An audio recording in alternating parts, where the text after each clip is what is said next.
नमस्कार दोस्तों, all exam guide गुरु के यूट्यूब चैनल पर मेरा नाम है सुजीत पांडे। आप सभी का स्वागत करता हूं। दोस्तों यहां पर आपके लिए लेकर आ गए हैं पॉलिटी, संविधान से संबंधित 50 क्वेश्चन। बहुत ही शानदार क्वेश्चन है पॉलिटी से संबंधित। ये क्वेश्चन आपको एग्जाम में मिलेंगे ही मिलेंगे। डिफरेंट वीडियो है, स्पेशल क्वेश्चन छांट छांट के लाए हैं आपको पॉलिटी के। बहुत ही अच्छे 50 क्वेश्चन होंगे। छोटा सा वीडियो होगा, ज्यादा बड़ा वीडियो नहीं होगा, तो इसमें आपको ये वीडियो जरूर पूरा देखना है। स्टार्ट करते हैं वीडियो को। पहला क्वेश्चन देखिए, जब राजीव गांधी जो है राजीव गांधी ने प्रधानमंत्री पद की शपथ ली थी, उस समय भारत के राष्ट्रपति कौन थे? तो उस समय भारत के राष्ट्रपति ज्ञानी जेल सिंह जी थे। ऑप्शन नंबर ए सही आंसर है। निम्नलिखित में से किस अवधि के दौरान मोरारजी देसाई भारत के उप प्रधानमंत्री रहे हैं? तो मोरारजी देसाई उप प्रधानमंत्री रहे थे 1967 से लेकर 1969 तक। ऑप्शन नंबर बी यहां पर सही आंसर हो जाएगा। अगले क्वेश्चन में पूछा गया, भारत के निम्न राष्ट्रपतियों में से कौन केंद्रीय श्रम मंत्री भी रहा है? मतलब पहले मंत्री था, उसके बाद राष्ट्रपति भी बन गया था। तो कौन रहे हैं? उनका नाम है वीवी गिरी जी। ये पहले श्रम मंत्री रहे थे, उसके बाद राष्ट्रपति बन गए थे। Option number C right answer है। भारतीय संविधान का निम्न में से कौन सा अनुच्छेद अस्पृश्यता को समाप्त करता है? तो अस्पृश्यता को समाप्त करने वाला जो अनुच्छेद है वो है अनुच्छेद नंबर 17। ऑप्शन नंबर सी यहां पर सही आंसर हो जाएगा। भारत में राष्ट्रीय खाद्य सुरक्षा अधिनियम निम्न में से किस वर्ष अधिनियमित किया गया था? तो राष्ट्रीय खाद्य सुरक्षा अधिनियम ये 2013 में अधिनियमित किया गया था। Option number A right answer है। निम्न में से कौन सा राज्य वर्ष 2000 में बना था? तो यहां पर जो ऑप्शंस दिए गए हैं उसमें से आपका उत्तराखंड राज्य बना था 2000 में। आपको कमेंट करके बताना है उत्तराखंड जो राज्य है वो किस राज्य से अलग होकर बना था। उत्तराखंड राज्य किस राज्य से अलग होकर बना था? कमेंट बॉक्स में कमेंट करके इस क्वेश्चन का आंसर आप मुझे दीजिए। 30 जून 2020 तक भारतीय संविधान की प्रस्तावना में कितनी बार संशोधन किया गया है? तो 30 जून 2020 तक भारतीय प्रस्तावना में, 30 जून 2020 क्यों, अभी तक, आज तक की डेट में जब आप ये वीडियो देख रहे हैं, केवल एक बार जो है संशोधन हुआ है भारतीय संविधान की प्रस्तावना में। 1940 में निम्नलिखित में से किसे भारतीय संविधान सभा का अंतरिम अध्यक्ष बनाया गया था? तो सन 1946 में सच्चिदानंद सिन्हा जी को भारतीय संविधान का सभा का अंतरिम अध्यक्ष बनाया गया था। अगला क्वेश्चन देखिए, डैश 1975 की रात में इंदिरा गांधी ने राष्ट्रपति फखरुद्दीन अली अहमद से आपातकाल लगाने की सिफारिश की थी। वो दिन कौन सा था? तो जिस दिन आपातकाल लगा था 1975 में, वो दिन था आपका 25 जून। ऑप्शन नंबर डी यहां पर सही आंसर हो जाएगा, 25 जून। अगला क्वेश्चन देखिए, ये रहा आपकी स्क्रीन पर, इसमें लिखा गया है, निम्न में से कौन सा विषय भारतीय संविधान की 11वीं सूची में शामिल किया गया है? तो यहां पर जो ऑप्शंस दिए गए हैं उसमें से आपका स्वास्थ्य एवं स्वच्छता को 11वीं सूची में शामिल किया गया है। भारतीय विशिष्ट पहचान प्राधिकरण यूआईडीएआई, जिसका आपने देखा होगा आधार भी इसी पे बनता है, यूआईडीएआई पर, डैश मंत्रालय के अंतर्गत एक संवैधानिक प्राधिकरण है। तो ये किस मंत्रालय के अंतर्गत आता है? ये आता है आपका इलेक्ट्रॉनिकी और सूचना प्रौद्योगिकी मंत्रालय के अंतर्गत। ऑप्शन नंबर डी सही आंसर है। भारत के संविधान के निम्न अनुच्छेदों में से कौन सा अनुच्छेद कारखानों आदि में बच्चों द्वारा काम करवाने पर प्रतिबंध लगाता है? तो यहां पर सही आंसर हो जाएगा अनुच्छेद 24। कारखानों आदि पर काम करने वाले बच्चों के पर प्रतिबंध लगाता है। अगला क्वेश्चन है, हैदराबाद रियासत को डैश में भारत संघ में मिला लिया गया था?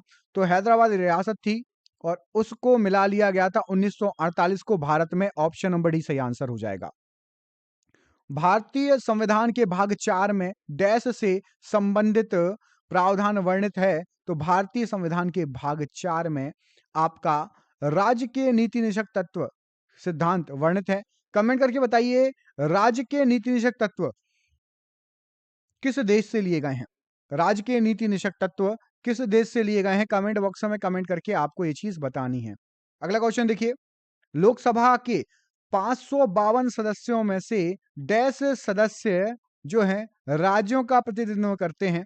तो 552 सदस्यों में से आपके 530 सदस्य राज्यों का प्रतिनिधित्व करते हैं। ऑप्शन नंबर ए यहां पर सही आंसर है। निम्न में से कौन से राज्य 1987 में भारतीय संघ के 23वें, 24वें, 25वें राज्य के रूप में अस्तित्व में आए थे? तो भारत का जो है 23वां राज्य, 24वां राज्य और 25वां राज्य क्रमशः है 23वां Mizoram, 24वां Arunachal Pradesh, 25वां Goa. Option number B सही आंसर है। लाल बहादुर शास्त्री डैश से डैश तक भारत के प्रधानमंत्री के पद पर रहे थे। तो भारत के पीएम थे, आपको पता होना चाहिए, लाल बहादुर शास्त्री जी, ये भारत के पीएम थे। और ये कब से कब तक रहे हैं? तो ये रहे हैं आपके 1900, यहां पर सही आंसर हो जाएगा ऑप्शन नंबर ए। ए कहां लिखा है? ये लिखा हुआ है 64 से 66 तक, 1964 से 1966 तक रहे हैं। अगला क्वेश्चन, इनका जन्म कब हुआ लाल बहादुर शास्त्री जी का? तो इनका जन्म हुआ था, ऑप्शन नंबर यहां पर सही आंसर हो जाएगा आपका ऑप्शन नंबर बी, 22 अक्टूबर 1904 को इनका जन्म हुआ था। ऑप्शन नंबर बी यहां पर इस प्रश्न के लिए सही आंसर हो जाएगा। सिक्का अधिनियम 2011 के अनुसार भारत में कितने रुपए तक के मूल्य वर्ग के सिक्के जारी किए जा सकते हैं? सही आंसर है 1000 रुपए तक का सिक्का जारी हो सकता है भारतवर्ष में। कौन सा अधिनियम है? ये सिक्का सिक्का अधिनियम है, 2011 की बात हो रही है। पूर्व क्रिकेटर गौतम गंभीर ने भारतीय जनता पार्टी के टिकट पर निर्वाचन क्षेत्र से लोकसभा, कौन से निर्वाचन क्षेत्र से लोकसभा 2019 का चुनाव लड़ा? तो ये चुने गए थे आपके, यहां पर सही आंसर हो जाएगा ऑप्शन नंबर सी, पूर्वी दिल्ली से इन्होंने चुनाव लड़ा था। गौतम गंभीर ने, ये पूर्व क्रिकेटर हैं, आप सभी में से कई लोग इनको जानते होंगे, पूर्वी दिल्ली से इन्होंने चुनाव लड़ा था। अगला क्वेश्चन देखिए, भारत में हर साल संविधान दिवस किस दिन मनाया जाता है? तो भारत में हर साल संविधान दिवस मनाया जाता है 26 नवंबर को। ऑप्शन नंबर डी सही आंसर है। अगला क्वेश्चन, सरकारी आयोग ने अपनी रिपोर्ट कब प्रस्तुत की थी? तो सरकारी आयोग ने अपनी रिपोर्ट प्रस्तुत की थी 1988 में। ऑप्शन नंबर डी यहां पर 1988 राइट आंसर है। अगला क्वेश्चन, भारत के संविधान के प्रारूप समिति के अध्यक्ष कौन थे? तो प्रारूप समिति के अध्यक्ष option number A doctor B R Ambedkar ji थे। Option number A right answer हो जाएगा। भारत के मुख्य न्यायाधीश की नियुक्ति कौन करता है? तो भारत के मुख्य न्यायाधीश की नियुक्ति भारत के राष्ट्रपति करते हैं। ऑप्शन नंबर ए भारत के राष्ट्रपति इस प्रश्न के लिए सही आंसर है। किसने भारतीय संविधान की प्रस्तावना या उद्देशिका को भारतीय संविधान की राजनीतिक कुंडली के रूप में वर्णित किया? तो भारतीय संविधान की राजनीतिक कुंडली कन्हैया लाल माणिक लाल मुंशी जी ने कहा था भारतीय प्रस्तावना को। ऑप्शन नंबर सी सही आंसर है। भारत के योजना आयोग द्वारा कितने कृषि जलवायु क्षेत्रों को एसीजेड को अभिलक्षित किया गया है? तो कृषि जलवायु क्षेत्र टोटल, ऑप्शन नंबर यहां पर 15 राइट आंसर हो जाएगा। Option number C 15 right answer है। अगले क्वेश्चन में पूछा गया, भारत में पहली बार संविधान के चुनाव कब हुए थे? तो भारत में पहली बार संविधान के चुनाव हुए थे 1946 में। ऑप्शन नंबर बी सही आंसर है, 1946 में हो गए थे। अगला क्वेश्चन, भारत में पिछड़ा और अल्पसंख्यक समुदाय कर्मचारी महासंघ, जिसका शॉर्ट फॉर्म है BAMCEF, की स्थापना कब हुई थी? तो इसकी स्थापना जो हुई थी वो हुई थी 1978 में। ऑप्शन नंबर डी सही आंसर हो जाएगा। भारत के संविधान के अनुच्छेद 49 49 में क्या प्रावधान है? तो अनुच्छेद 49 में प्रावधान दिया गया है, स्मारकों एवं स्थानों तथा प्राकृतिक महत्व की वस्तुओं का संरक्षण करना होगा, और जो इस रूल को नहीं मानेगा उसको दंड भी मिल सकता है। ऑप्शन नंबर सी सही आंसर है। तो स्मारकों को क्षति ना पहुंचाए, जाके वहां पर अपना नाम ना लिखें, है ना। कई लोग ये करते हैं कि घूमने गए और वहां पर देखा तो चट्टानों पर नाम लिख दिया, ये सब ना करें, ये आपके संविधान के अनुसार गलत है। रामनाथ कोविंद ने 25 जुलाई 2017 को भारत के राष्ट्रपति के रूप में पद ग्रहण किया था। कौन से नंबर के राष्ट्रपति हैं रामनाथ कोविंद जी? क्या हो जाएगा सही आंसर? तो रामनाथ कोविंद जी ऑप्शन नंबर ए 14वें राष्ट्रपति हैं भारत के। Option number A right answer हो जाएगा। निम्नलिखित में से कौन सा कथन सही है? तो यहां पर जो ऑप्शंस दिए गए हैं उसमें से आपका राष्ट्रपति अपना त्याग पत्र उपराष्ट्रपति को सौंपते हैं, ये कथन आपका सही है। ऑप्शन नंबर ए, राष्ट्रपति किसको त्याग पत्र सौंपेगा? यदि पद छोड़ना होगा तो उपराष्ट्रपति को सौंपेगा। भारत के संविधान के अनुच्छेद 80 के अनुसार राज्यसभा के सदस्यों की अधिकतम संख्या कितनी हो सकती है? तो राज्यसभा के सदस्यों की अधिकतम संख्या ऑप्शन नंबर बी 250 हो सकती है। यहां पर option number B right answer है। अगला क्वेश्चन, भारत के संविधान के किस अनुच्छेद में यह वर्णित है? एक मंत्री परिषद होगी जिसका प्रमुख प्रधानमंत्री होगा। तो यह वर्णित है आपके अनुच्छेद 74A में, 74(1) में, कि एक मंत्री परिषद होगी और उसका प्रमुख होगा प्रधानमंत्री। अगला क्वेश्चन, तत्कालीन मद्रास प्रांत के भाषाई पुनर्गठन के बाद एक अलग आंध्र राज्य का गठन किस वर्ष किया गया था? तो भाषाई आधार पर आपका जो है मद्रास प्रांत के एक अलग राज्य आंध्र राज्य का गठन किया गया था? ऑप्शन नंबर ए 1952 में। और भाषाई आधार पर ये जो है सबसे पहला राज्य था बनने वाला। ऑप्शन नंबर ए 1952 में बन गया था आंध्र राज्य, मद्रास प्रांत के बाद। भारत के 47वें मुख्य न्यायाधीश कौन है? भारत के 47 मुख्य जो है शरद अरविंद बोबड़े जी। ऑप्शन नंबर ए 47वें 47वें मुख्य न्यायाधीश। अनुच्छेद डैश के तहत संविधान चुनाव आयोग को संसद और राज्य विधानसभाओं के लिए चुनाव कराने के लिए बाध्य कर सकता है? तो ऑप्शन नंबर बी अनुच्छेद 324 में यह प्रावधान है कि चुनाव आयोग बाध्य करेगा संसद और राज्य विधानसभाओं को चुनाव कराने के लिए। जीएसटी काउंसिल की अध्यक्षता कौन करता है? तो जीएसटी काउंसिल की अध्यक्षता केंद्रीय वित्त मंत्री करते हैं। ऑप्शन नंबर बी यहां पर केंद्रीय वित्त मंत्री राइट आंसर है। भारत के राष्ट्रपति द्वारा राज्यसभा के कितने सदस्यों को मनोनीत किया जाता है? तो भारत के राष्ट्रपति द्वारा 12 सदस्यों को राज्यसभा में मनोनीत किया जा सकता है।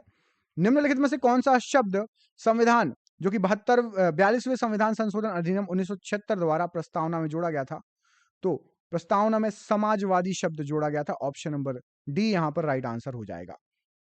पंचायत गठन की बात हो रही है। पंचायत गठन का चुनाव उसके विघटन की तिथि से अवधि समाप्त होने से पहले पूरा हो जाना चाहिए। तो जैसे ही विघटन हुआ पंचायत का, तो उसके बाद कम से कम आपका एक काम करिए, इस प्रश्न का आंसर चलिए मैं बता देता हूं। पहले मैं आपसे पूछने वाला था लेकिन मैं बता देता हूं। 6 महीने के भीतर चुनाव हो जाना चाहिए। ऑप्शन नंबर डी यहां पर सही आंसर हो जाएगा। भारतीय संविधान के भाग 4A अनुच्छेद 51A में कितने मौलिक कर्तव्य निर्धारित किए गए हैं? तो मौलिक कर्तव्यों की संख्या जो निर्धारित की गई है वो आपका सही आंसर हो जाएगा 11 मौलिक कर्तव्य। Option number B right answer है।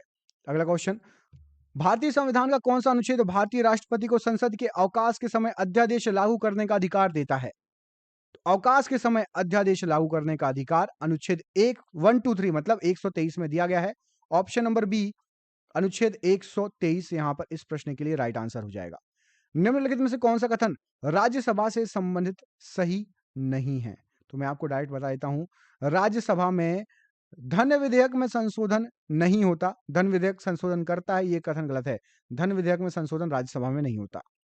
भारत के संविधान की 8वीं अनुसूची के अनुसार कितनी भाषाओं को अनुसूचित भाषा में शामिल किया गया है? तो टोटल अभी जो संख्या है वो 22 भाषाओं की संख्या है।